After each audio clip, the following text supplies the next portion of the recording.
In this clip, I'm going to cover the facade, the first of many design patterns that you'll see in this course.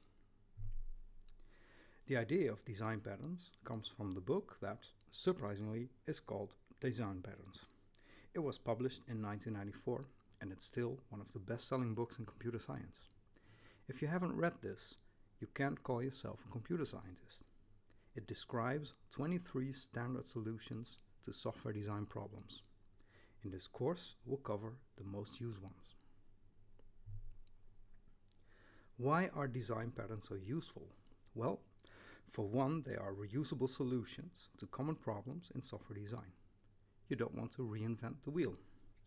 Others have made many mistakes in their designs and as a result have come up with better solutions and wrote books about them, so you can skip right to the good stuff. Another reason design patterns are useful is because they establish a common vocabulary. And finally, they force you to focus on designing the overall system instead of getting lost in irrelevant details. So let's use an analogy to get this point across. Suppose you have two carpenters. That sounds like the start of a joke, doesn't it? Okay then. Two carpenters are working on a house, an old guy and a new guy. They were both working on one side of the house. After a few hours of working, the older guy noticed the young guy looking at every nail, then dropping about half. So the old guy says, "Why are you wasting those perfectly good nails?"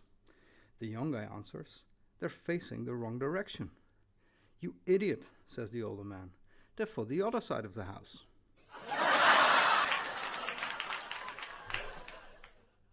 Okay, this is the first in the series of Fun with Design Patterns.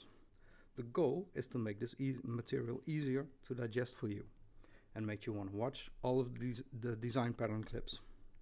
If you want to hear the jokes, you have to watch all of them. Okay, fun time's over. Let's go back to the carpenter.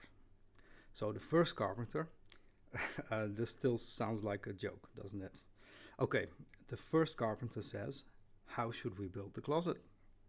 The second carpenter says, "We should make a joint by cutting straight down into the wood, and then back up at 45 degrees, then down again, then back up again at 45 degrees, and then repeat this."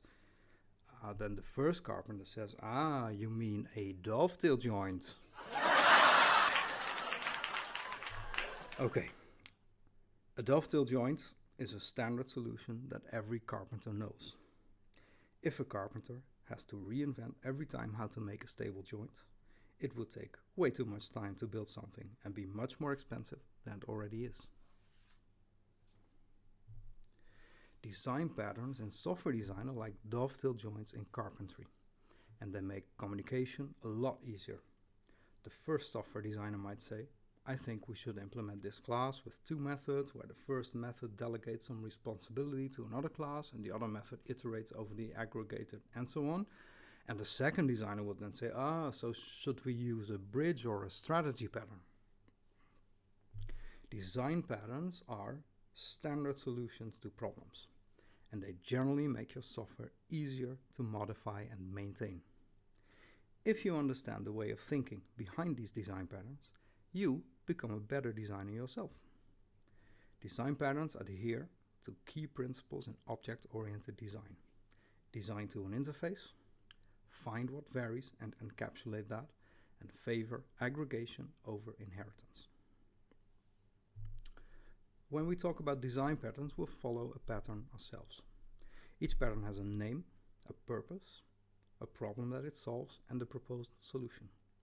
It also has participants, consequences, an implementation, and a generic structure written in UML.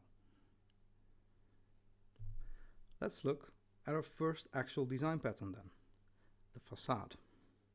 According to the original design patterns book, a facade provides a unified interface to a set of interfaces in a subsystem. It defines a higher level interface that makes the subsystems easier to use. It sounds a bit abstract, so let's look at an example. Suppose you bought a new smart TV with lots of options. What do? Do you read the 400-page manual, cover to cover, or you just go through the 3-page quick start guide and get started right away?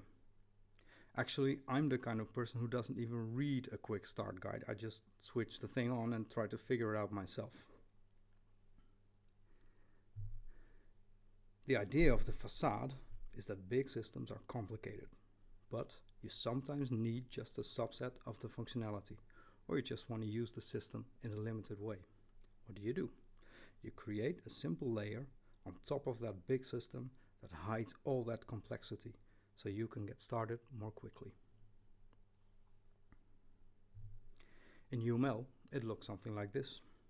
The facade hides the complexity of the big white block with many components in it.